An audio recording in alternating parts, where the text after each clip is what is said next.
Okay, well, thank you everyone for coming. You're all going to have to like focus now because we can see you on your cell phones with such a small audience. No, seriously, it's okay. So my name's Tracy Epps. I'm a trade lawyer and consultant in New Zealand, and I teach part-time, sort of a pretend academic. I used to be full-time academic, but I've since worked for government and done other things. So what we're going to do for today's panel, I'm going to first give just a couple of minutes very high-level overview of the topic, and then I'll ask the panelists to each introduce themselves. The panelists will each then give a fairly short sort of presentation, 7 or 8 minutes, something within that time frame. And I've got some questions for the panelists. I think hopefully they've got some questions for each other. But rather than waiting until the end for audience participation, because we do have a small group, I think we're really keen as soon as they've done the presentations that we can just make this more of a conversation and everyone participates. And perhaps when you ask questions, you can let us know your name so that we all get to know each other. So just by way of background, and apologies for people who know all of this, but I think for me it's just helpful to really think about the topic, which is food security versus food safety, like kind of what does that mean? Because I know I've been trying to sort of think how these things fit together. And it does feel to me like traditionally, they've been sort of traditionally dealt with separately in international trade law. So if we look at food security, I guess in simple terms, this refers to the availability of food and people's access to it. And I think it's really caught, the world's attention, in particular following the pandemic, and then with, the war in Ukraine. And so, as we saw during the pandemic, in particular, certain measures that countries introduced out of concern for food security, such as export controls, and also to provide financial support for domestic producers who had been impacted by COVID-related shocks. Some of those measures really threatened to disrupt and distort international agricultural production and trade. Food security is an ongoing topic, for the WTO. At MC12 last year, there was one particular outcome on food security, a ministerial decision on the World Food Programme, food purchases and an exemption from export prohibitions or restrictions. But obviously that's just the tip of the iceberg, there's many, many issues remaining. And then on food safety, I mean, the term food safety, I guess, just refers to whether food is safe to eat. Is it free from contaminants, toxins, diseases, etc., things that might have a negative impact on human health. It's primarily really dealt with through the SPS agreement and also the TBT agreement. And both of those agreements put disciplines on WTO members in terms of how they regulate. As we all know, food safety measures can really become a source of trade tension, often simply because different countries have different levels of protection with reference to different risks. And often different populations have differing perceptions of risks. What populations could consider acceptable in one country might not be acceptable in another country. And as technology develops, really fascinating questions around food safety are arising. And I think food safety, I did my PhD back in the early 2000s, and it was a really big shoe then with the EU-US GMO case. And there was a lot of academic discussion at the time, and it felt like things, at least to me, felt like things sort of went a bit quiet for a while. But now, as Marcus is going to talk about in particular, we have some really interesting cutting edge new technologies. And so it seems like this topic is really going to rear its head again. And I guess when we think about food security and food safety, there's some really interesting crossovers. Obviously, food security is critical. The world's going to need more food as the population increases. So how should we be thinking about regulating the production of food, especially where we maybe have these new kinds of food which hold out, the promise to provide the ability to feed the world, to provide the nutrition we need, but potentially have these risks, or where people are maybe very concerned about these new technologies. So that's sort of some of the crossovers. Hopefully we'll find more connections. Particularly also with the presentation around food, sustainable food production, which really gets at the heart of this connection. So now, anyway, I'll turn over to the panelists. If perhaps we can run through first, just have everyone introduce themselves, and then we'll get to the presentation. Hello, good afternoon. I'm Miguel Rábago Becker. I'm a professor of law in CIDE, which is a research center in Mexico City, public research center. And I'm mostly focused on areas of international law and legal theory.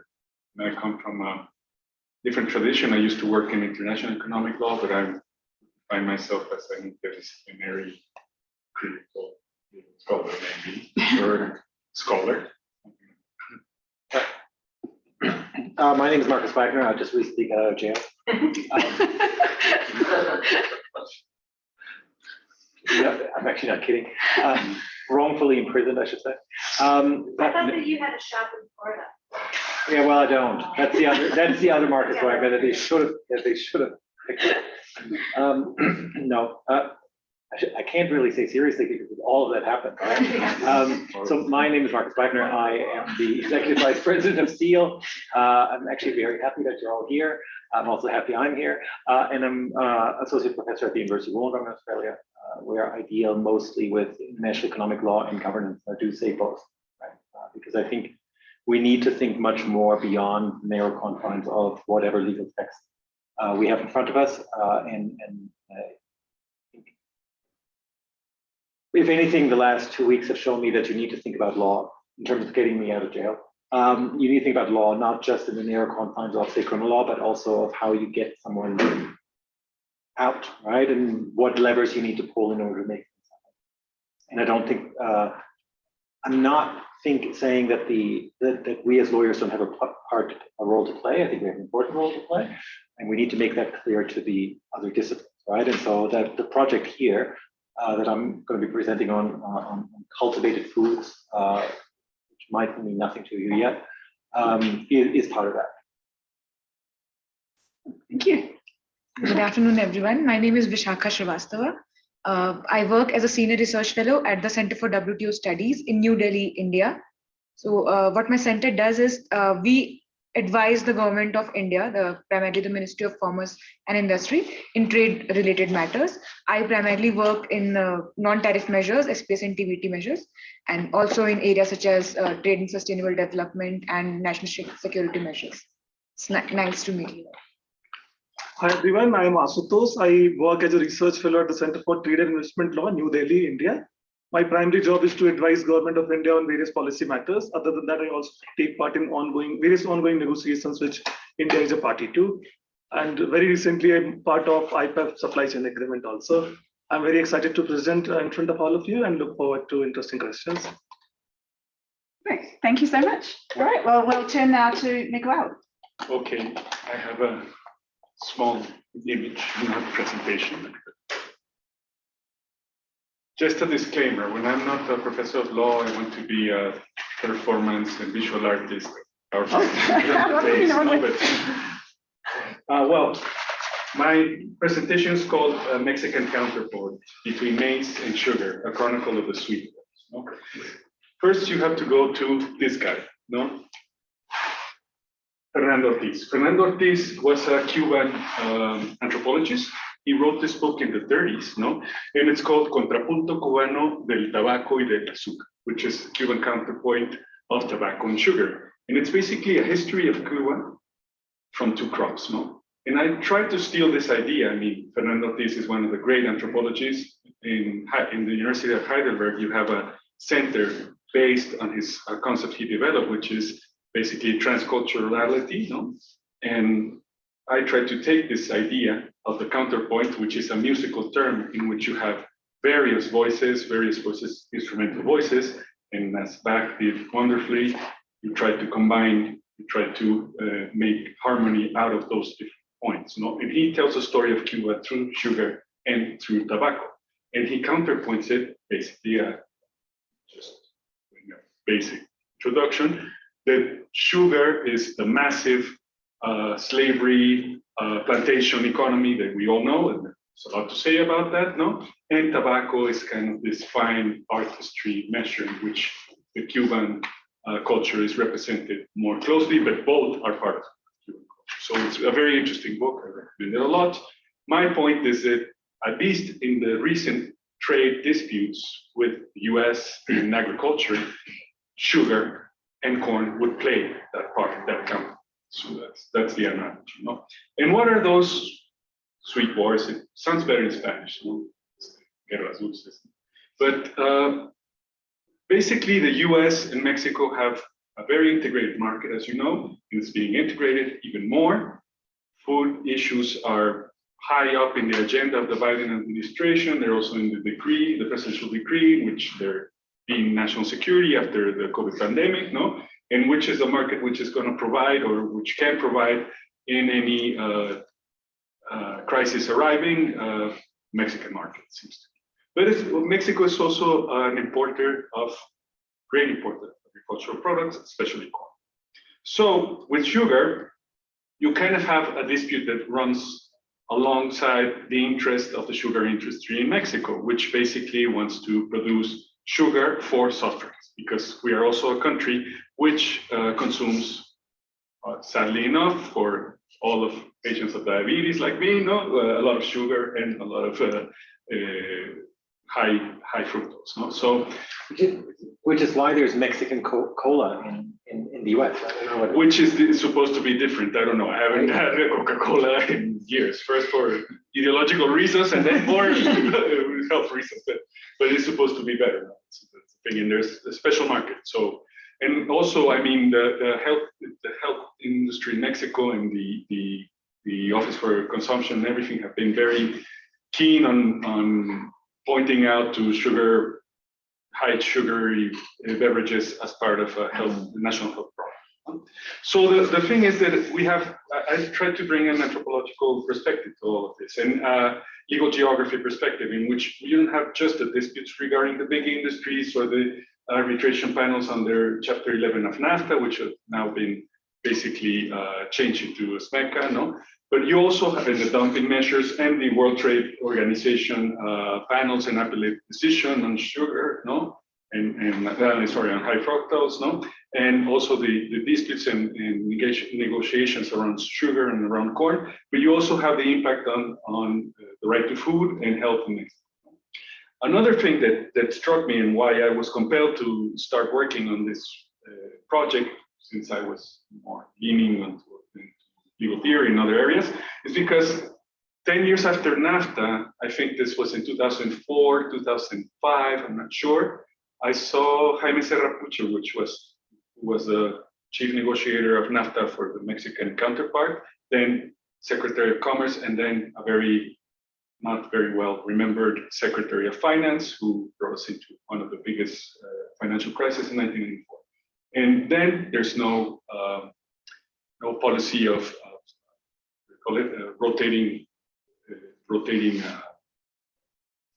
door policy in Mexico. So he became to the private sector. He's a prominent member of a very well-known legal firm, which concentrates most of the litigation of NAFTA and SMECA now.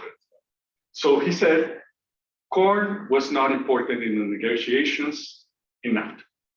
10 years after, when corn was domesticated in Mexican soil, when corn is part of the basic staple of food, when milpa, which is a traditional agricultural way of growing corn around other products, beans, chili, squash, other things, quilites, other things you may know, are the basic staples of food in Mexico. And also, when we are having, as Peru, a new dimension in Mexican gastronomy in which maize, not corn, maize, is very important and is becoming like a gentrified way of tortillas and maize. No? So, I mean, I was compelled to answer to this very blatant remark, which he still, I think, defends. And just a quick comment.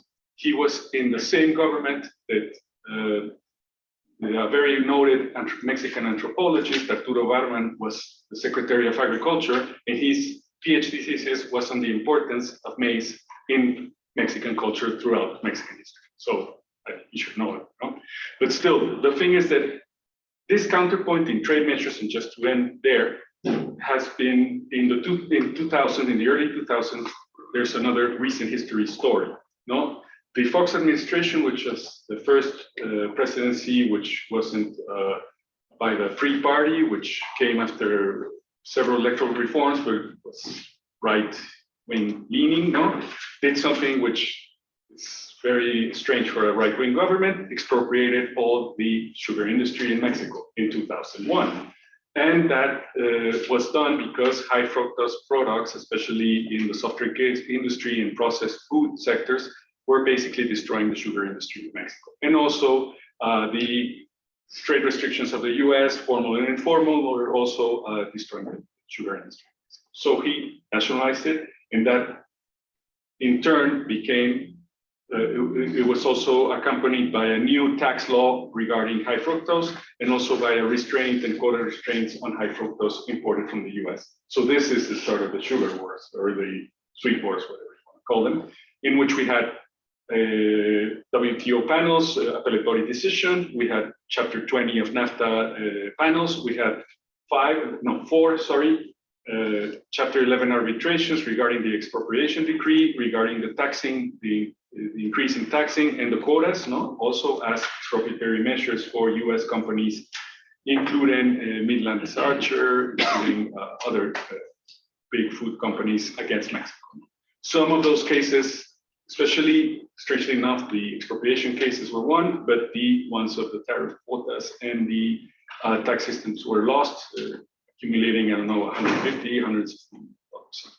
So I'm just trying to tell you the importance in terms not only of food security versus other free trade, versus other things, but also adding the dimension of probably food sovereignty, which now the government has 2 decrees in the last months, in which it has basically introduced a tariff of 50% for white corn, yellow corn, and then white corn. The difference between white corn and yellow corn in Mexico is that yellow corn is used for animal stock, and white corn is used for human consumption directly in parts. So I leave it there because, sorry, it's a very complicated story, but just to give you a brief panorama, I wanted to talk about. This is a translation of these. Thank you very much, Miguel. And I'm sure we've all got lots of questions, but we're going to do each of the presentations and then we'll get into the discussion. So hand over to Marcus. Great. All right. If anyone wants to do any of these thingies, then feel free to go to my LinkedIn account and my Twitter account. If you're not following me already. So I'm going to be talking about something that I came across less than a year, just roughly a year ago.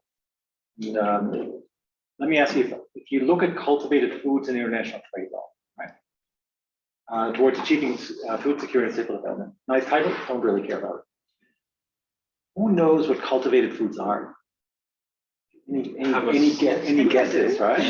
So Is this like making meat themselves in the lab and stuff, not actually using animals to create this animal fiber? yes, right. So it's sometimes referred to as frankenfoods, lab meat, all sorts of it. Right. So the overarching term is cellular agriculture, and I'm going to focus on cultivated foods. Would you include dairy in it, like milk? I'll get to that. Sorry, but yeah, I'll get to that. But the answer is yes. All right. So cellular agriculture is sort of the overarching term, and underneath that you have cultivated foods, and you have what's most often called precision fermentation. Precision ferment. Yeah, but the funny thing is milk straddles both, right? Precision fermentation basically uses fermentation techniques that we've known for quite a while, but they're also highly sort of laboratory-based exercises in which you create precursor materials to other products, right? So you create the proteins essentially. And so there you could have milk powder or precursor materials. Milk powder, for example, created simply by bacteria, right? So the secretion of bacteria come out. And I know it sounds really awful, and I'll tell people in a moment why I'm so fascinated by all of this. So that's cellular agriculture, which I'm not going to deal with very much. I can talk about it if you want. I'm going to talk about cultivated foods, right? And this is what, as Meredith has said, and I'll go into that in a moment. So let me just start here, which basically is a very brief introduction of what I'll be talking about. But I want to start off really with this, right? What are the challenges to food security that we're facing? And the reason why I want to show this is because We, number one, still have a growing world population. And we not only have a growing world population, right, which you can see here, but we have a growing world population at various, these are various projections. Even the low ones are still telling us there's a growing world population until about 2050, right? So we still have about 25 years, 27 years of growing populations. And if the higher ones are bearing things out, right, then we're actually in quite serious trouble. If the middle ones are bearing things out, we're still growing up until like 20. Now, you combine that not only with a growing world population, but you could combine that with a growing desire of that growing world population for proteins, right? Once you combine those two things, we're finding ourselves, from my perspective at least, in quite a quagmire. Quagmire with respect to effluents that come from animal husbandry, a quagmire with respect to the methane and CO2 production that at least traditional livestock rearing brings about. I don't think anyone else lives in Australia at this point, but there is a burger chain that is called Grilled, and they're advertising at the moment that most of their beef products are being fed with kelp, and that reduces the CO2 output already significantly. But that's nothing in comparison to what the overall numbers are. And so if you think about that population growth, I just point out to you, if you think about the protein consumption patterns potentially doubling by 2050, right, in addition to a growing population. And if you look about the very, very unequal distribution of meat consumption and the growing desire for meat in places that traditionally have not had a whole lot of meat, then it's sort of a ticking time bomb. So certain consequences you see behind me. I think there's the one thing I would focus on is political, or draw your attention to, is political disputes, both domestically and internationally. The low-level conflicts to war, I can perfectly see it. Maybe you think that's not something on the cards, but if you think about access to food, I can certainly see that happening, and I can certainly see migration patterns happening simply due to climate change that then puts more pressure again on certain areas of the globe that are already disadvantaged, right? So if you think about places like Bangladesh, where there's a large number of people that will be very likely be displaced in the not distant future. We're talking about 10 to 20 years, simply because of sea level rise. I used to live, again, I always come back to it. I used to live in Florida. I'm not going to make any more comments about Florida now. I used to live in Florida, and climate change in Florida is real. And the sea level rise in Florida is real. The sea level rise functions in different ways than we think normally. It starts off with not being able to flush the toilet in South Florida, because the water pressures that are coming at various times will mean there's a higher groundwater level, and at some point means you can't flush the toilet, right? So it's weird, right? It's strange. Now multiply that across, and then you get to where I'm going with. That's all to say, there's a new kid in town, all right? And the new kid in town are scientists, entrepreneurs that work in the cellular agriculture space. Now, I'm not a big fan, and some people have asked me this, or ask me all the time, are you a proponent of this? And I said, no, I'm actually not anything. I'm just looking at this relatively disinterestedly. That might be belied by the fact that I was just recently appointed to a working group of Cellular Agriculture Australia on the regulatory side, but I'm actually just interested in how these people discuss things, right? And I'm the only lawyer in that whole space, which is fantastic for me because they actually come to me. Not for advice, but just to think about how the regulatory aspect of this new kid on the block will look like, right? So if you indulge me for a second, I wanted to say what some cultivated food, not necessarily precision fermented food, focusing on cultivated foods. What they're not is plant-based meats. So if most of you will have heard about plant-based meat. I think it's a terrible name. I never understand why, I used to be a vegetarian for a very long time, why there were sausages or why there are burgers. I mean, I get it from a marketing point of view, but apart from that, there's no reason to emulate the stuff that that is you relate to meat, right? You could package it completely differently, but you want to make, and I get it, from a marketing point of view, you want to grab the people that like their burgers and they like their sausages, I'm German, and you want to make it, but then you look at certain pictures during COVID. I don't know whether you've seen this, but you look at certain pictures during COVID, the one place that was the last one that was emptied out were the plant-based meats because no one wanted them, right? And they're not particularly good. I try pretty much everything just to know what I'm talking about, right?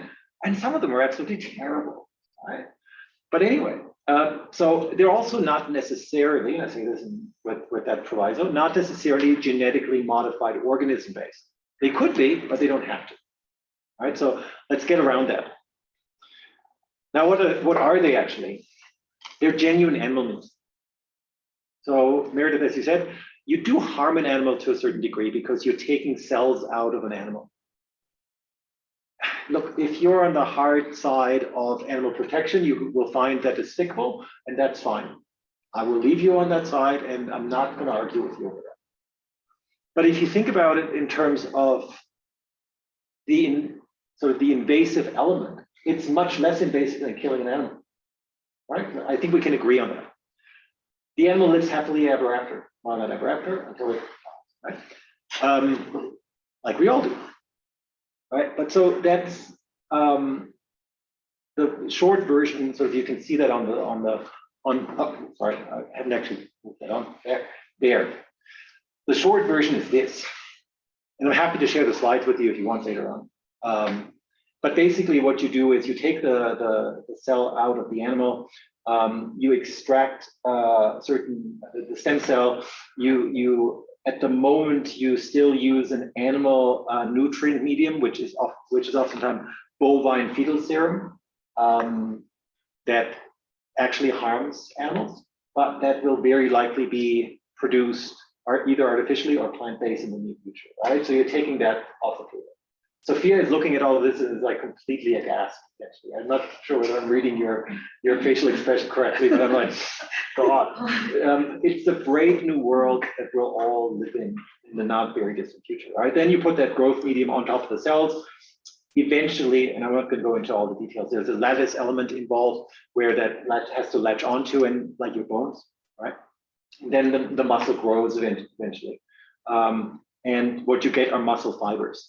Now, don't think like you get a muscle like a steak type thing out of that at the moment. What you're getting mostly is sort of burger type or chicken nugget type things, all right? Because you have to still put it together and reconstitute it somehow. And you're all looking at this, oh God, this is so awful. Doesn't sound so good. Yeah, it doesn't, but you might have heard about the mammoth burger that was released not long ago. Like, so the woolly mammoth, there's some DNA. So some of these people were, the mammoth burger, by the way, did not contain a whole lot of mammoth. All right, it was mostly, I think, beef. All right, cultivated, but not actual mammoth. The company that did it is an Australian company that really wanted to push the agenda and wanted to get that on the map. There's lots of people in the community that said that was a terrible idea to do. Because it turned people off, right? And I can see this in your faces at the moment. I'm not selling it well. I'm not in the business of selling it. Right? It's your job. But definitely not my job, right? Like there's a Change careers. there's a marketing department out there for that. Oh Yeah, no, I'm an academic. Oh, thanks. You're not trusting me. I could do it, right? No. No, she knows me. She knows me way too well. So if you look over here, and Tracy, you can just look over. You asked me what are the forms of cultivated foods that might exist. So you're talking about meat, fish, seafood, fats. That's actually really important. You can create fats out of this. You can create eggs, not in the actual egg, but if you look at sort of scrambled type eggs that you can already sort of substitute, which you can already buy in the supermarkets already, that you can easily buy. Talk to a German startup that they claim they can produce milk that is exactly the same molecularly as milk. All right, so that answers your question. And they're already in talks with the distributors of dairy products. So that section of the economy already knows that's coming. Cheese manufacturers already know it's coming. The ones that are really against this, and I'll come to that later on, are the farmers. And that has political ramifications, that has economic ramifications. Supply chains are going to be completely disrupted. All of the above, which is why I find this so fascinating. So you're running the gamut of talking to people from the scientists who are like the Franken labs, all the way to politicians who might be out of their jobs or might not get elected, because in a place like Australia, where I live, you have certain swaths of the territory that have traditionally voted for parties that are in favor of agriculture. Whether they're actually in favor of agriculture, I'll leave aside. But if you even think about 20 or 30% of the meat production being done by this method, some of these areas will be depopulated. Then you no longer have the National Party in Australia being elected to Parliament. They should shake in their boots, from my perspective. Right? So let me try to sort of move on very quickly. There's reasons why some people, and I'll go only to the last bit. I focus down here. Mariela, who was supposed to be here, works with me on a different project related to all of this. She at one point wrote, it's better for the world, environmental impact. All question marks behind it, by the way. Again, I'm not selling it. Feeding the world, as in food security, and that they were getting to food security versus food safety. And eat meat, not animals. All right, so this is the Animal Welfare Project. And when you talk to people, they're working either in combination or on one or more of these projects, right, and trying to push those narratives. If you then look at economic impacts, cultural impacts, political impacts, I've started to mention the political impact already. Shifts in employment, I would actually say everything that is connected to meat production, starting from the person who runs around different farms and does the insemination of cows or any other animal, because none of these things are naturally done at this point, right? All the way to the cowboy, quote unquote, or then to the truck driver that drives that truck to the abattoir, to the people who work in abattoirs, which is a horrible job and it's not very hygienic, all the way to driving that meat then ultimately to the distribution centers and supermarkets where we end up buying. Those might all get disrupted. Culturally, I think, and this is important, I'll just flag it, there are narratives around agriculture in various countries that are very different. Here in Colombia, there's a very strong narrative around agricultura, same I would assume in Mexico, and lots of other countries. Certainly Australia, I would think New Zealand, the lambs, right? Like whether that narrative is true or not is irrelevant, but it's politically a powerful constituency. Right? So politically, power shifts, I mentioned that already. Let me very quickly sort of come to the legal questions that come up, and they're both domestic and international. Some countries have actually moved on and have allowed the sale of cultivated food. That's Singapore. In Singapore, there's one butchery and one restaurant, from what I understand, where you can buy cultivated meat. Let me ask you this, and I really mean this as sort of a yes/no question. If you were going through Singapore and had a 12-hour layover, which was the plan for me to actually do, I would have actually gone. I want to know whether you would actually go and buy the cultivated chicken, which you can get there, and would eat it. Would anyone do that? Raise your hand. 1, 2, 3, 4. There's just so much other good food in Singapore. Why would I? Because it's the only country where you can get it, right? No. So then you have the US, which is starting to move towards that, and that goes through the very normal regulatory channels that you can imagine, right? FDA, lots of other 3-letter acronyms involved. You have the EU, which will likely run through this with a novel food directive, right? Which basically means probably not. You have Israel, and it's not a surprise that Singapore, to my mind, is the first country to do this. If you don't have space to grow outward, you got to grow in some sense upward. If you want food security, right? And you don't have a politically powerful constituency as farmers who will object, right? So there's various reasons for that. anyone that had food security as such, right? Which if I'm Singapore and I'm looking around me, might be a real issue at one point. So you might be the first off the block. Now, if you look at cultured or cultivated foods in the WTO, I'm thinking about not so much the GATT, but I'm just flagging it. There might be some GATT issues. There's certainly SPS issues. There's TBT issues with respect to labeling. There are TRIPS agreement questions that come up with respect to intellectual property rights. And my concluding thoughts are there's uncertainty about the timeline, the extent of the change in accessibility, but the regulatory environments, both internationally, I've not even talked very much about that yet, get to that, both domestically and internationally need to react to this, right? And law is usually a laggard. And my own take with respect to this and lots and other areas I worked in, like autonomous weapon systems, completely unrelated to this, is lawyers need to get into that conversation much, much earlier at the front end rather than at the back end. Because at the back end, all we can say is yes or no. And we don't want to be the no people all the time. So be a constructive lawyer, get in on the front, which is why I'm dealing with this. Thanks. Do you have one? We don't have a presentation. Good afternoon, everyone.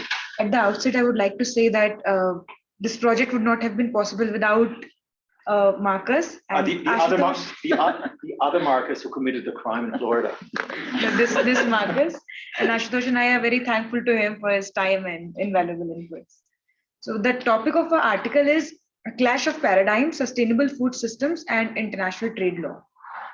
So, food security, or we could say food insecurity, has taken the center stage globally due to a variety of reasons such as changing weather patterns, regional conflicts such as the Russia-Ukraine war, and then a rising tide of national policies. And sustainable agriculture and the role of trade in promoting global food security is being discussed at various international forums from the UN to the G20. And the concept of sustainable food systems, or SFS as we would say, this concept has not been addressed under the WTO law. However, very recently, in June last year at the 12th Ministerial Conference of the WTO, the sustainability of food systems for the very first time formed part of the substantial discussions at the WTO, wherein the members, among other important outcomes for the purposes of food security, the members adopted an SPS declaration with the objective to identify challenges related to international trade in animal, plant, and food. Now, the global food crisis was one of the major issues which was being discussed during the MC12. And while the concept of SFS is not something new and it has been discussed for a very long time, since the 1990s, both in academia and in international and domestic policies. However, for the first time, we are seeing that SFS is being discussed at the WTO in view of the SPS declaration. And our paper essentially explores the directions the discussion on SFS might take, both at the WTO and at the preferential trade agreements level. So if you talk about the concept of SFS, over the years, several definitions have been developed from the, a widely used definition is of the Food and Agricultural Organization, that is the FAO. And however, there isn't a universally recognized definition that is unequivocally endorsed by all stakeholders. So there's still ambiguity about what a sustainable food system means. Each country might have a different interpretation of the term. And however, the common thread is most of these definitions incorporate the notion that sustainable food systems need to generate positive value along 3 dimensions simultaneously. And these 3 dimensions are environmental dimension, the social dimension, and the economic dimension.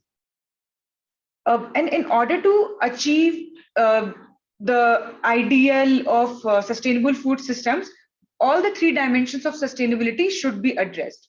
In our paper, we address the linkage between sustainable food systems and WTO law, particularly in the context of the SPS agreement in view of the MC12 declaration. Now, the SPS declaration is a multilaterally endorsed work plan. And what the declaration does is establish a work program and identifies certain themes which would constitute the mandate of the SPS committee. And one of these themes is how to facilitate global food security and more sustainable food systems. Now, the use of sustainable food systems by a ministerial conference of the WTO appears to herald a turn towards promoting SFS within the context of the WTO, here in the SPS agreement and potentially beyond. The primary issue with discussing sustainable food systems within the context of the SPS agreement flows from the very aim of the SPS agreement, which is to promote food safety. Rather, the concept of SFS is more towards promoting global food security. So at the very outset, there is a conflict between the primary goal of the SPS agreement and the concept of SFS. Therefore, discussing SFS within the aegis of the SPS committee would essentially mean expanding the existing scope of the SPS agreement so as to include measures related to sustainability of food systems, which is not what the SPS agreement is about. Now, in the context of SPS measures, it becomes very critical to distinguish such SPS measures that are born out of genuine concern for the health and life of human, plant, and animals, on one hand, and on the other hand, from measures which are protectionist in nature and might lead to trade barriers for several countries. Now, if you move on to the intricacies of what this theme under the SPS declaration means, now there are three parts to the theme. First is facilitation of food security and sustainable food systems. The second part is this is to be achieved through innovation in agricultural production and international trade. And the third part is through international standards, guides, and recommendations set by the international organizations. And there are issues with all of these parts. The issue with the first part, which talks about innovation in agricultural production, is with access to innovation. And technology and innovation forms a very critical part of sustainable production practices. And farmers in developing countries and LDCs, they're small scale and medium scale farmers, which do not have the required resources, the technology, the know-how, and the resources which are required to enable sustainable production practices. And if in the absence of the required resources, these farmers would eventually lose out on the production, sustainable production practices. So we have a major issue with access to innovation. And then the second issue is with the adoption of new international standards on sustainability. At the moment, the formulation of international standards on sustainability is at the very exploratory stages. However, the organic food products trade is an area where issues are likely to arise in the near future.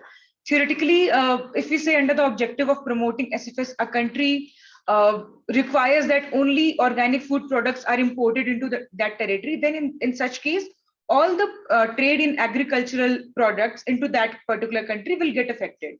And this is particularly going to hamper the interest of developing countries and LDCs, as these countries are already struggling with the adoption and the implementation of international standards. And on top of that, if there are new standards related to sustainability, these countries would find to comply with such standards quite challenging. Going forward in our paper, we also address the tension between SFS and preferential trade agreements. Now, the EU has been exploring preferential trade agreements as a trade policy tool to push for sustainable food systems. And in several of its new generation PTAs, EU has introduced a separate standalone chapter on sustainable food systems, in addition to the chapters on trade and sustainable development and the SPS chapter. Now, my co-author Ashutosh will be discussing the entry of SFS in the PTAs and how the obligations under EU's PTAs are. Good afternoon, everyone.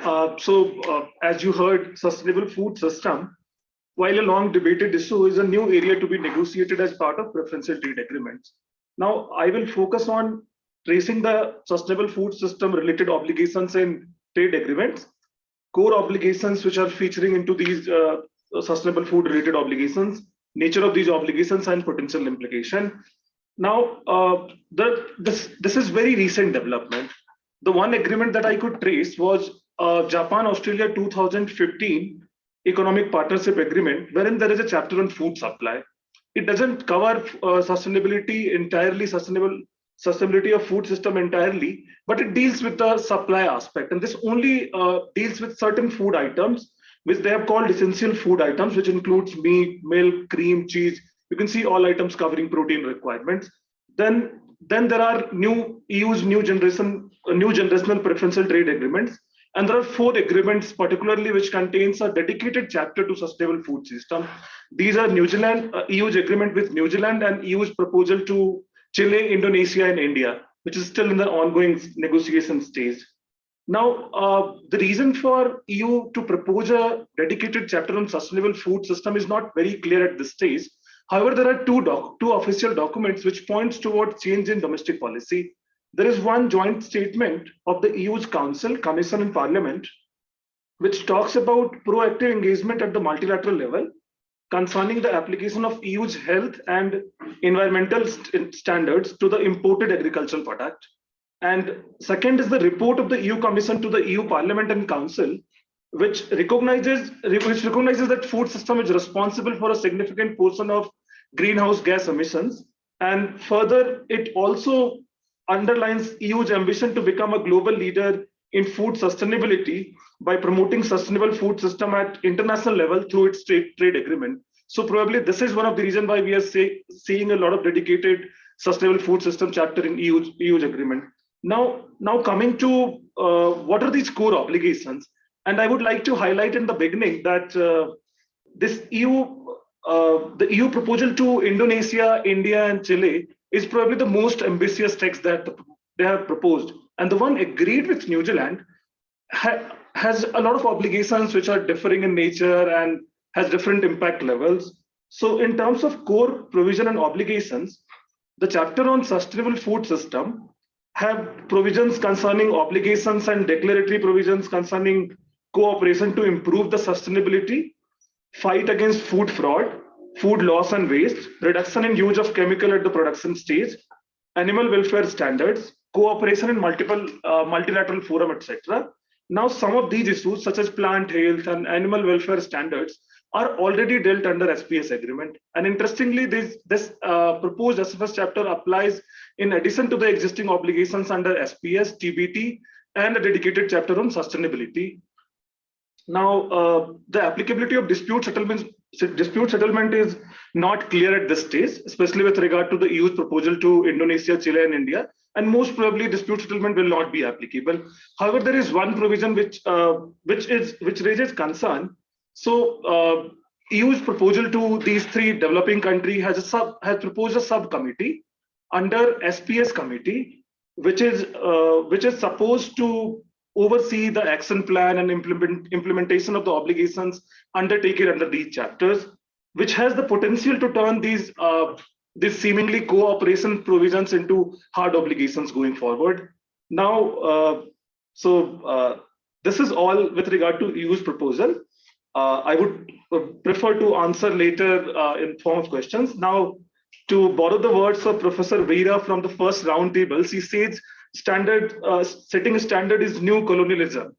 And as we have presented that setting these sustainable food system requirements may lead to setting of new standards. So this is a new area which developing country needs to navigate very carefully. And in conclusion, again, I would like to borrow the word of Marcus, that as a trade lawyers, probably we should not say no very often. And maybe we'll have to find a way to accommodate sustainability into our agreements. And there are some traces. If you see the agreement establishing WTO and agreement on agriculture, the preamble mentions some of the aspects, such as they talk about raising the standards of living with keeping sustainability in mind, food security. So I think there may be a need to accommodate this into trade discussion or trade agreement discussion. Whether SPS is an answer or not, that remains to be seen. And further, this brings back the old question asked by Jagdish Bhagwati, whether preferential trade agreement or regional trade agreement will work as a stepping stone or stumbling block in this particular area. Thank you very much. Thank you. Well, it's 3 fascinating presentations, and I'm sure there's lots of questions. I'm just going to get started perhaps with one question to each panelist. We've got about 40 minutes, so I think there's lots of time for questions from the panelists to each other and from the audience as well. Miguel, I just wondered, I know you didn't talk about this particular issue, but I've been reading as well about Mexico's recent ban on genetically modified products, and I'm not quite sure where that's at in terms of dispute with the US, but I wondered if you could just tell us a little bit about that ban and the reasons for it and sort of where that's at with the United States. Yes, of course. The ban is, it's also in the decree of the president. It comes from the direct executive decision, no? So the ban is on all GMOs for human consumption. And the basis is, of course, human health and safety. And I would add, you know what was missing in the panel 23 is food security, food safety, and there's another S, no? Which we haven't heard about a lot, food sovereignty. No? And the Mexican Ministry of Agriculture's position, because it has a vice minister who comes from civil society, is defending food sovereignty in FAO and is one of the leading voices in food sovereignty in the FAO. So this has changed a lot from other administrations. So to tell you what's happening basically is the president by decree, and I mean, this is not uncommon of my president, he talks every day, every single day for hours, no, TV program, no? I thought that was the form of his. No, Chavez was more, he had longer programs, but it was only once a week. This is every day, no? So the thing is that the President López Obrador said, basically, I'm making this decree in order to protect human health of Mexicans.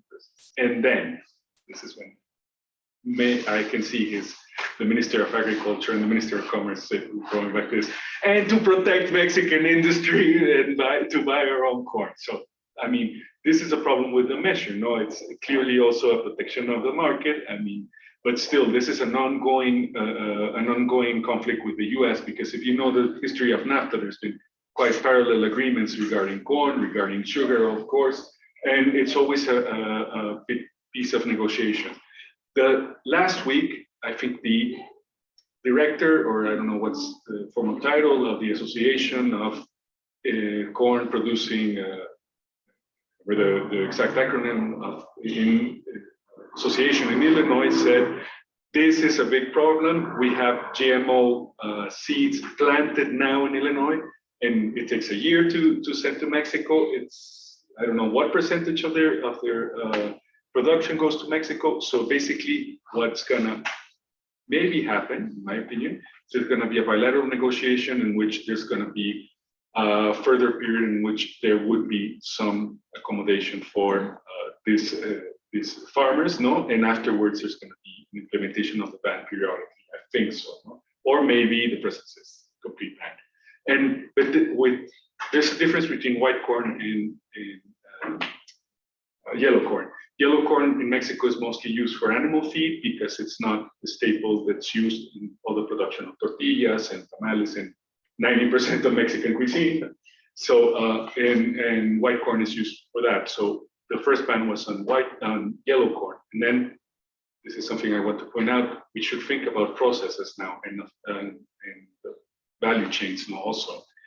Maybe we are too focused on the products and not on the production on the production scale. So I think there's going to be a quite different legal battle with white corn.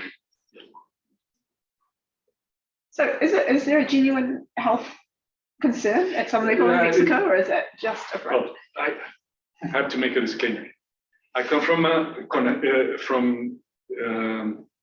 CIDE. CIDE depends on CONACYT. The director of CONACYT is Marilena Alvarez Bulla, who's the one who made the report for the presidency saying GMO modified corn is a health hazard. So she may, and she hates us, so she may fire me if I say otherwise. No, but the thing is, it's very disputable. It goes both ways. Yeah. Scientifically, you can find, well, if you ask Cargill, it's completely there's no affectation for health, but it's very, the scientific details are very complex. Yeah. Just while we're talking about safety, Marcus, with these cultivated foods, at this point, do we know if there are safety issues, or is it just kind of a moral, people getting used to it kind of idea? Or is there? Look, there are safety issues like in every other food production chain that you can imagine, right? The safety, all right, let me start there. If you look at how we And there's stuff in cellular agriculture that I said I wouldn't go into. But sometimes you have to basically nuke certain facilities because there's bacteria growing that shouldn't be growing. And because it's bacteria growth that actually produces the end result, you can't have cross-contamination of that, right? So that nuking actually is really, really expensive because you have to literally clean everything because we're talking bacterial level. So that's that.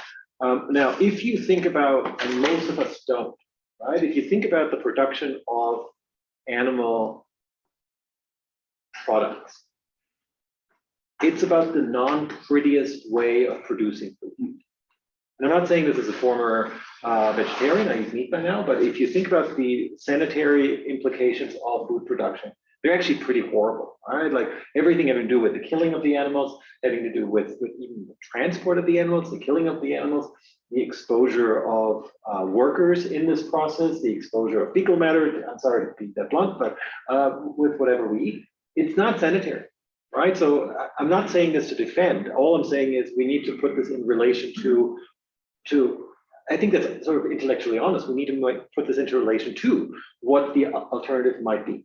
Right? Can I imagine that certain things go wrong in this production process? Yes. Because there's no large scale production at this point, you can't really point to it, and it's all relatively under wraps. But can I imagine that? Yes. Can I imagine that that can be cleaned up and that you need to have strong supervisory functions? And here I speak more from a, I think, European perspective, where I would say the government has a role to play, i.e. one of supervisory roles that we sort of see in the current process, but oftentimes in large agricultural markets are sort of industry internal supervision, right? Where you say, well, I am certifying that company X is, or by the way, that's also paying me, is complying with all the relevant standards, right? Now, there are always going to be detractors that are raising issues, right? So there have been some reports that some of this may be detrimental for reasons that are unclear to me, at least. And when I speak to my colleagues in the sciences, they're also like, don't quite know why those concerns are raised, but that's not unusual. That was the same thing with, I think, when the car was invented. Right, when the car was invented, people were afraid that their organs would get squashed because you're now traveling at higher speeds. Right, it's like weird stuff. Right, or when the train, I think it might have been the car, it might have been the trains. But because we're traveling at speeds higher than what a horse could do, right? And so therefore all of a sudden it's like, oh, it seems strange, bizarre, but so could I imagine certain things? Yes. Can I imagine, this is I think the real problem, that whole batches of food that were produced in the same factory, if you will, because it will be a factory, it won't be a laboratory in the same sense anymore. But that again is no different from an abattoir where there are certain unsanitary practices, right? And if you know anything about food production, say in the US and chicken, chlorine is all over the place for a reason, right? For a reason. So are there? Yes. Would I want to minimize them? No. But do I think in relation they can be handled? Probably yes. So I guess just one more question maybe for the two of you, and then we'll turn to Shashka. So the case of Mexico's ban on GMOs, which there are some health concerns, but you have these food sovereignty concerns and other issues as well, and the potential issues that are going to be raised with cultivated foods or cellular agriculture. They do, both these cases seem to really encapsulate potential conflict between food safety and food security, because both GMOs and this new kind of agriculture obviously have a lot of potential to feed the world. So do you think, like, I guess, what are the possible pathways to sort of defining some kind of balance between these goals when they come into conflict? Like, is the SPS agreement up to the task where we have to go through this exercise of defending our measures based on science? Or do you think we actually need something else? It's a good question, but I was thinking if these problems are not old wine in new bottles, because I mean, it's hormones, beef hormones, yeah. It's the Green Revolution, GMOs. I think, I mean, I even think that I will speak basically as a, I don't know, interpreting the Mexican foreign policy, the trade policy position. Maybe I think the Mexican, at least the foreign, the trade ministry knows that it cannot ban all GMO corn because it needs GMO corn for the demand tools. And this is what's basically many of the associations of agricultural producers are telling the government, no? But still, I think it's a very strong point in order to not only protecting the local industry, but also culturally. That's why I did the anthropological term, because the problem with trade is that it's always being completely dislocated from cultural ideas. And corn in Mexico is a basic cultural matrix, as it's all in all Latin America. No? As you've seen here, if you have breakfast, you have an arepas. That's corn-based. And basically, I think that maybe you could work it out through many ways. I mean, first, negotiations. I don't think that this is just a confrontation and it's on that. And also, we all know the efficiency of WTO panels and how much negotiation goes on and everything. But second of all, I think that maybe some escape clauses would be not only health, but also culture, maybe a rising issue that maybe it's not that compatible in this sense, but maybe can be brought into negotiations, into a broader agreements. No, also in Usmeca, at least yesterday or no, last week in Cancun, in the final declaration, there was nothing said about corn. I mean, we're all happy. We must embrace stronger trade ties, especially in these difficult times in which we need short supply chains and everything. That's a message, you know. And nothing was said about corn. Labor is an issue in Usmeca. So who knows what's going to happen? There's consultations going, and I think one bad news for Mexico is that Canada wanted to participate in the consultations. So we may have a trade dispute. I think this may be coming, but I don't know if the trade dispute is just one area of a broader negotiation. Issues, and if these issues like culture, human health. Also, the World Food Summit was 2 years ago. I mean, and Mexico was participating very, in India, also in China, no, have a very different position.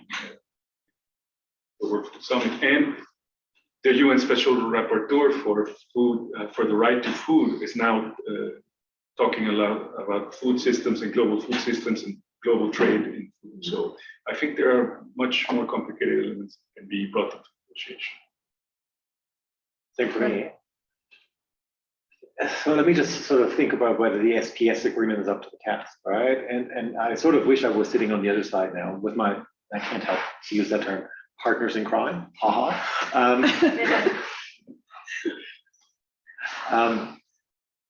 But I think so there I would say something about that there's a fundamental clash that Vishaka has already outlined between the food safety and the food security. Because frankly, the SPS agreement, at least my interpretation, and you might disagree, right, Tracy, but I don't think, right? So both Tracy and I have written about the SPS agreement for I don't know, decades now, right, in some sense. The way I think about the SPS agreement comes out of a very particular mindset of when science had sort of definitive, almost like definitive answers, right? Where it was like, there's one right answer to it. And that was never true, right? There's lots of people who write on sort of the philosophy of science that have shown that to a great extent, right? Kuhn and other people are out there and it's well known. But in the WTO, we never actually understood that. All right, or in the trade world, we never understood that part. We, in the US is, I think, the main culprit on this one, believes that there's one objective sort of way of thinking about scientific evidence. And if it isn't positive evidence, then it just goes out by the window. All right, so you look at, for example, the SPS agreement and compare that to what ended up in the CPTPP SPS chapter, and I happen to have written about that, and just compare the two. It's a completely different leitmotif on what sort of the idea of science is there, right? So that's a slight precursor statement. So the question of, is the SPS agreement up to the task with respect to cultivated foods, right? I would think that's like the answer to that is almost yes. Because cultivated foods in that sense are no different from any other type of food. The bigger problem with the SPS agreement is over there with sustainable food systems, right? Because at least from what I read, and I'm looking at sort of the Cultivated Food Cell Act more generally, I don't think that the science is going to, like the safety issues are the big stumbling blocks. The big stumbling blocks is your reaction at this point. When I asked you, would you buy it, right? Or your reaction when I said certain things. Again, I'm not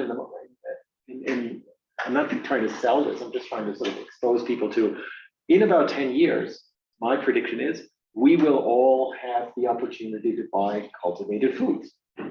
Will that have to be labeled? Well, if it's molecularly the same, right? And I've given a version of this talk before, where both Vishaka and Ashutosh were present, right? And you might recall, I forget, Dr. Gandhi, who was like, this is completely different. And I was like, no, it's molecularly actually the exact same thing, right? Like, and he sort of resisted. I was like, no, it's actually not. Right? You can't make the argument it's so different because molecularly it's the same thing. Isn't there a process and production method? No, well, there is a process and production method, but we have so far, and I'm a big fan of saying process and production methods should matter with respect to certain, say, climate change. But in this particular instance, I don't actually see what the difference is, right? So like, I'm not trying to switch my position on this, but I don't see the problem on the process and production method, right? Can we even say that this cultivated food is more sustainable in the sense that we're not putting pressure on the limited resources that we have, and then we're producing more food? That's okay. That's one of the narratives that I try to sort of say, and that Mariela would say. The jury on that, and I think it's important to point that out. I think the answer is yes, but the jury is out because we actually don't know. If you look at it, it most often, frankly, depends on how you produce energy. Because if you, I mean, I might just go, like, I can't go back to the slide easily, so we won't do that. No, don't worry about it. But if you remember that slide with you take the cell out and so forth, eventually it goes into what I would call a big vat, right? And so those tend to be sort of aluminum tanks that you know from beer brewing. They're about that size, right? What we're mimicking here is, it's a bioreactor being mimicked, right? I.e. the human or animal a female body is being mimicked somehow, which means you need to heat that place up. So there's a fair amount of energy consumption that goes into it. Now, from my perspective, if you have wind turbines and solar and renewable energies more broadly in this, then that bit goes out the window. Now there's other things, right? And people are working on this. Economists are actually really doing good work in this space. Needless to say, people at certain universities in the US, which happen to be major cattle producing states, tend to be very, very, shall we say, skeptical about these things. And I can't help to think that there might be a connection to that. But I think it's important to look at those life cycle assessment. I don't think that the SPS agreement is, in that sense, the big issue, right? Yeah, let me maybe just leave it there. Because these people have more important things. I'm very conscious of wanting to get to audience questions, so I'll just ask one quick question and then audience jump in. I guess just about this tension between sustainable food systems and international trade. What do you think are the possible pathways towards resolving the tension? Is it multilateral solutions or bilateral agreements? What's your... I think I should also take that so question. thank you for the question. I'll take the question. Sort of hinted at it, So but- I think, as you've seen from the presentation, that there is a clear tension. So with regard to the tension, we can be certain that there is a tension between sustainable food system and international trade. But then again, re-borrowing Marcus's word, that as a trade lawyer, probably saying no is not enough. And as I quoted the preamble wording from Marcus agreement and agreement on agriculture, so there are some, we can't say that it can be excluded entirely from trade agreement or from the scope of WTO. Multilateral, I would say that a multilateral solution is desirable because it will have multiple voices. It will have voices of almost all the countries who are WTO member. There can be an argument that bilateral agreements can also be a solution, so it leads to consensus building subsequently. But I would leave with this, that the multilateral solution is desirable. Probably plurilateral may not be enough. Can I jump in there? And just as you were talking, so look, we'll nail the colors to the mask. This piece over there is co-written between the three of us, right? As you were just speaking, I was just thinking, The answer is actually no. There is such a clash there that at some point, the WTO members will have to figure out which one is more important to them.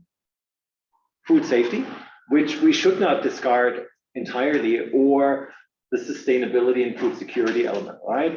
That at some point will come to a head from my perspective, right?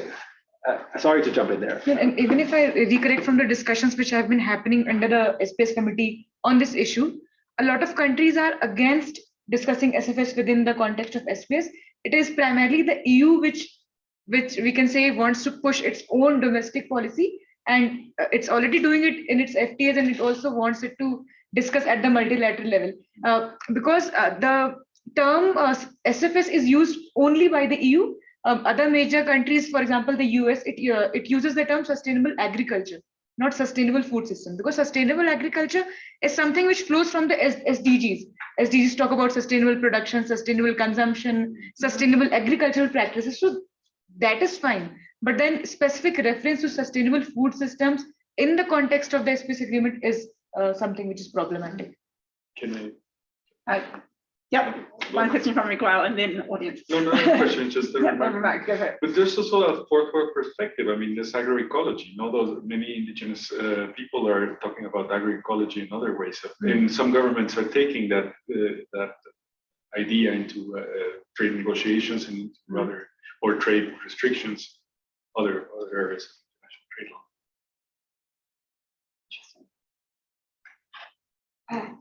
Now, do we need question? do we need the microphone to be passed around? No, or- okay. there's no Yeah. mic in this room. Okay, perfect. All right. Sorry, where should we start? We'll start here. Yeah. This is definitely a new area for me, but the reason I'm interested in this topic of walking because I have an environmental scientist at home who's working about biodiversity and why it is very important to food security, because then when your soil and you don't have biodiversity, you can have a strained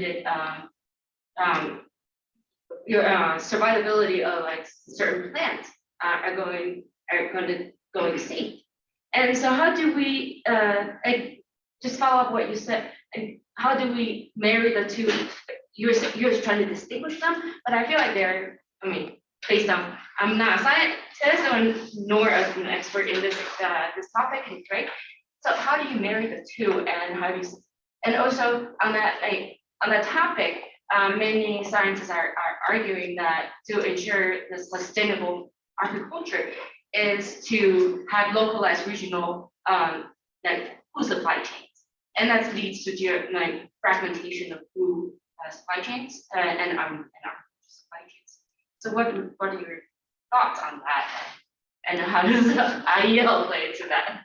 So actually, I would say there's a marriage between three, because due to paucity of time, I didn't go into the details of the different dimensions of sustainable food systems. But as I mentioned, there are three dimensions: the economic, social, and the environmental dimension. And the environmental dimensions takes into account the biodiversity part. The key elements are land use, and then use of chemicals, toxicity levels, and the biodiversity.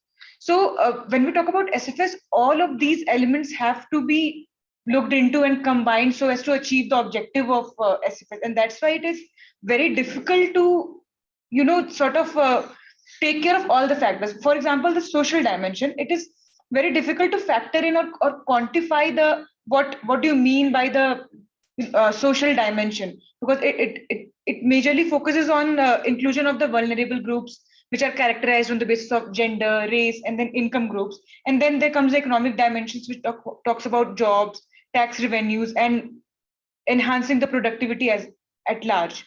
So this is why the concept of SFS has been in, I would say, there has been a clear tension between trade and SFS, because it is very difficult to harmonize all the three elements together and take care of all the three dimensions simultaneously, which is the desirable way to achieve a sustainable food systems. But then at the same time, it is extremely not practical to do such a thing. Should we go up here then? One question for Marcus with respect to your comment that you have to choose between food security and sustainable production. I understood correctly. I was wondering if you could elaborate a little bit on that, because my understanding is that it goes very much together. Only if you produce sustainably, you will also secure future production. Think about So my permaculture, permaculture. So the clash that I said was food safety versus food security. Right. So just to be clear, it's food safety versus food security. Now, I think the reason why I'm saying there's a clash there is, and I think the SPS agreement isn't the right place to deal with sustainable food systems, but it's the place that we traditionally dealt with it, because that's where agriculture happens, in the WTO, right? And in trade agreements more generally, not just in the, not blaming the WTO. But I think it's a little bit like all the trade and debates we've had over the last, I don't know, since 1995, right? I don't know, 2 or 3 years ago, I had this idea we need to reimagine the WTO, right? And when Gabrielle Marceau made her comment earlier on, I sent her a message and said, when she said, we need to think about environmentalists, like environmental scientists, for example, being part of the WTO team, right? That rang, I'm like, oh, thank you, finally someone saying it. So I sent her a message and said, we should write an article about this. And she's like, yes, let's do it, right? You need to reimagine, because we've had these debates since 1995, right? So I remember Joost probably wrote about it, wrote his dissertation about it. Lots of people wrote about whether these external concerns should make their way into the WTO, trade external, right? And we've always traditionally said, nope, we shouldn't. But I think we can't ignore the negative externalities that trade potentially brings with it, right? Like, look, I'm talking to probably preaching to the converted here in this space, right? But I think that's the space where that discussion started, right? And we need to then bring it much more into the actual trade policy realm. I completely agree, especially with this dualism, trade and the others structured. It's not actually, that's not what the word looks like. No. Trade is very much, They're mutually reinforcing or interdependent. Exactly, yeah. And I'm also very critical about viewing trade as a value in and of itself, which I also think we actually also listen to a debate conference. Yeah, I also thought it was super interesting to bring the expertise in and see what happens. I have a question to Marcus. I wonder how mature these technologies are. So in other words, whether the price technologies affordable. And I can give you that answer is short. And yes, I know your answer. And then what is in your view the biggest barrier to dissemination of these technologies? Are we talking now about the second GMO here? And also, can you imagine that some countries would be more interested to get these technologies than others? All right, so the first answer, or the answer to your first question is no. It's not affordable at this time. It's hugely expensive on a per weight basis or per volume basis, if you think about milk, right? I don't have the numbers in front of me, but we're talking about thousands of dollars essentially for each little morsel of food, if you were to price it according to, but that's true for every new technology. If you look at the first electric cars, they were hugely expensive. No one could afford them, right? And now they're becoming much more mainstream. So there is a big question of whether you have to basically employ scientists in order to make these things happen, right? So it is a bit of a laboratory type thing, but on the other hand, we figured out how to do beer. I'm not saying it's the same thing, but we are good at some point moving from a stage of heightened, like hyper-vigilance with respect to the production process to normalizing production processes anywhere else, right? Like I can't think of a quick and easy example, but those things happen all the time, and human ingenuity is pretty great, good about this. So that's number one. Number two question, the biggest barrier. I think there's several, unfortunately. All right, so I'm not trying to cop out, but I think the biggest one is the reaction of people in this room, the psychological one. I frankly don't understand that, because once I told you or tried to run you through how terrible like actual animal husbandry and the abattoirs are, you might reconsider that. But there's an what I would call the ick factor to all of this, right? And I think that will be overcome over time. There are other factors that I think are going to be playing out, and I think this goes to your last question, if I remember that correctly. Different places dealing differently with things. So I think there's two things that I would say to this. One is large, powerful agricultural lobbies will be putting up a fight because it simply goes towards the core of their business model. Not only business, but also agricultural cultural understandings, right? So like the narratives around in certain countries are much stronger. The narrative about in Singapore with respect to agriculture is virtually zero. Someone can correct me if I'm wrong, but that's my point. But it's virtually zero, right? Because, and that's why it's not surprising that Singapore moves ahead with it, right? Because there's literally no pushback. I would imagine, well, I don't have to imagine, Italy, for example, came out and says they do not want cultivated foods. There's a reason for it. Again, France. Much more cultural. France is sort of, I haven't heard anything from France, but I would imagine France would be part of that, right? But Italy has very clearly said we don't want it, right? But it's not its call, right? If it's consumers want it because it might go down in price, and it will go down in price. So the person I was talking about before, the milk entrepreneur in the colleague Black Forest, right, where I grew up, basically says no. Our price point that we think we can achieve is actually below the price of traditionally produced milk, and they seem pretty level-headed about that. So that's so the other one, and this is I think the tricky one. So Mariela Chinfulin and I are writing a piece at the moment about this. Is so the risk appetite that different countries have, and the risk perception and risk frameworks are trying to apply that different countries have with respect to different sort of potential harms, right? And I always say, well, the US is always sort of saying we don't subscribe to the precautionary principle. My response to this is, have you ever been to a US airport? And I have. And I'm very glad I will not step into US airports again for the foreseeable future. Won't go into details. Yeah. But you can see where I'm going with this, right? So different countries have different risk perception. So let me leave it there. She just told me to shut up. I can, so we started 10 minutes late, so I figure we can go 2 minutes beyond. So it gives us about 7 more minutes. So can we have a couple more questions?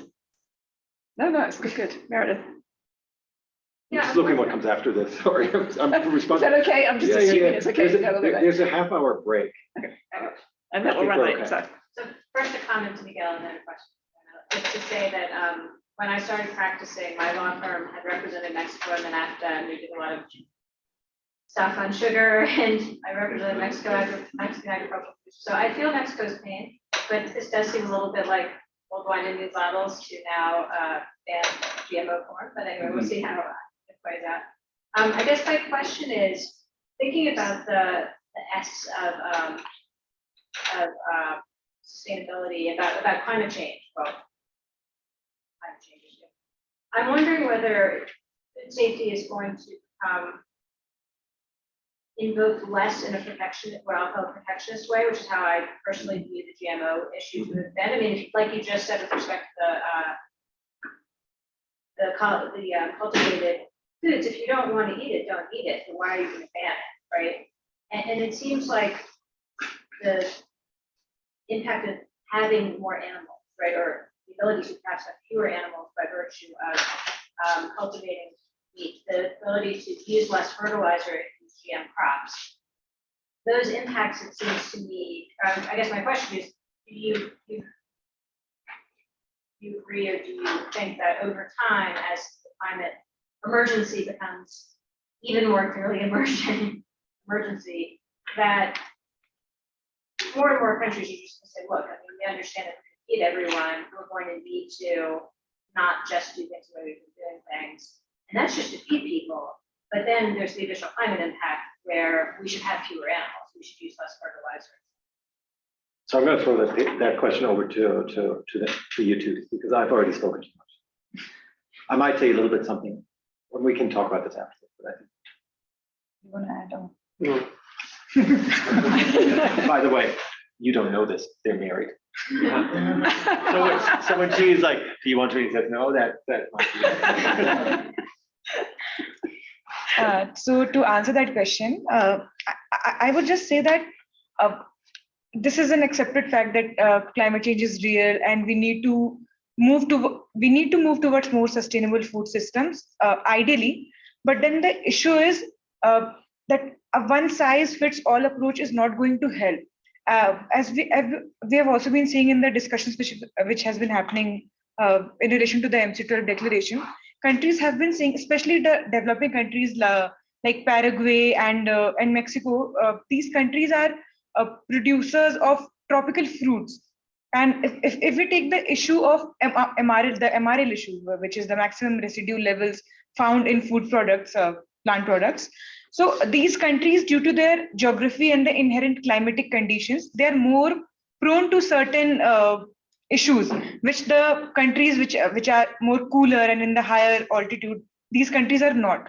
So if we talk about reconciling the differences, we have to be mindful of the inclusiveness, that we cannot leave certain countries behind in pursuit of some far-fetched goal, such as a sustainable food system and globally sustainable production practices. So my only point is that yes, it is desirable that we move towards sustainability and sustainable food systems, but at the same time, we need to be mindful of the consequences for all countries, like developed, developing, and LDCs. Well, I wanted to comment on some of their Sure. questions. Well, about biodiversity. Well, just the thing is that the Biodiversity Convention is one of the only conventions that recognizes participation of vulnerable groups or ethnic groups. No? So if you grab the Biodiversity Convention and you grab, for example, the recent UNDROP, the Declaration of the Rights of Peasants, and you, in the Latin American context, the Inter-American Commission's remarks on Afro descendants and everything, if you combine that, no, you would have like many arguments in favor of consultation of local communities and indigenous people and Afro descendants for biodiversity issues in trade negotiations or trade related areas, agriculture and food. So I think maybe sometimes we're very close on international trade law, and we don't open the door to some of the things that are just law oriented. Not even, I'm not saying biology or anthropology or whatever, no. And another comment is that I think that, well, in a sense also, there's about the trade and issue, no? One of the things is trade and human rights. I mean, how long are we gonna still, as international lawyers, sustain that there's this strong fragmentation and it is not politically biased? I mean, that's one of the complete most ridiculous things we can state, no? But we still teach people and future lawyers that the international law is kind of a system and it has rules, and then there's this complete fragmentation between international economic law. Let me maybe just say one thing, right? And I don't think we're in disagreement, but I think the fear of the international economic lawyers is that, and I think this is what Meredith might have been driving at as well, is this sort of fear of protectionism coming under the guise of, right? And I think this is a perennial. I mean, look, this is a perennial question of international trade law, right? Is this sort of where's the line between? But economic sanctions, I mean, based on human rights. I mean, that's already happening. No, I get it, right? So just to come back to Meredith's point, my own take is that we have moved, if you look at pendulums, right? We're moving towards a place where we are saying the negative externalities of trade, or generally just negative outcomes, we're trying to avoid it because look around us. You don't have to even live in Australia anymore to realize that bushfires, as we would call them, or wildfires, as called in North America, are a thing. You have to, you go to Germany and they're a thing, right? Where that never happened, right? On a large scale, that's happening almost every summer now. And so I think we're recognizing that. And my own take is that the food safety element will be there. It needs to be there, because if we don't have food safety, we have a serious problem. We don't have to do the Australian/New Zealand version of it, where I always say it might be a bit over the top for different reasons I won't go into. But reconciling the two is going to have to be the name of the game. I just don't know that the SPS agreement is capable, like we're not capable, I'm not blaming the SPS agreement, right? Hard to do that, there's no agency. But I don't know that we have the capability to do it within the SPS agreement as it stands. And I think my own work has been try to push the boundaries of the SPS agreement on more than one occasion. I just don't think that the SPS agreement is the right vehicle for it, right? The problem is it's then a stumbling block if you look at something else, right? And so I think where that is, we'll have to figure out on that paper, more so than the cultivated foods. Okay, should we take one last question? Everyone's happy with that? Please. You said that the radio is proposing to be given to Malaysia and India, social security closed. So my question is, what is the European Union offering this country to accept this? I guess it's the equivalent of trade freedom.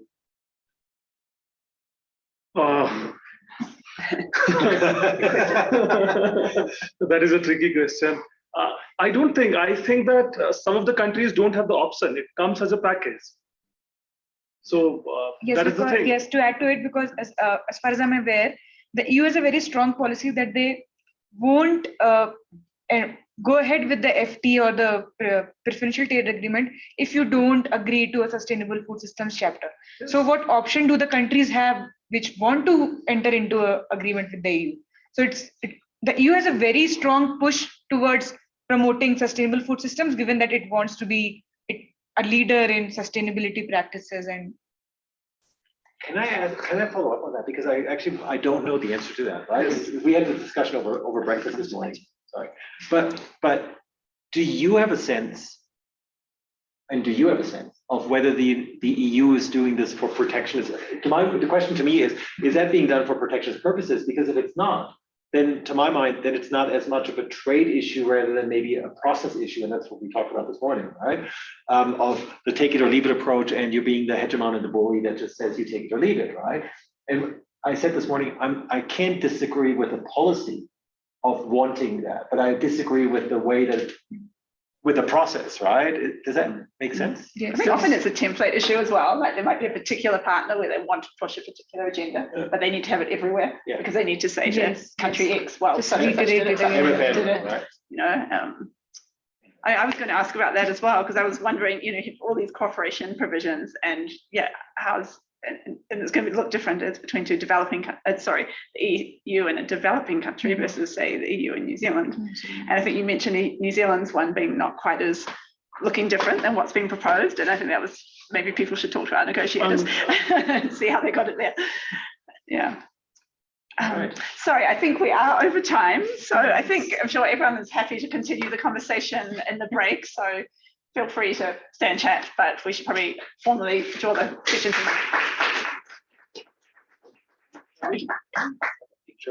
Yes. I feel like I have a bunch of things.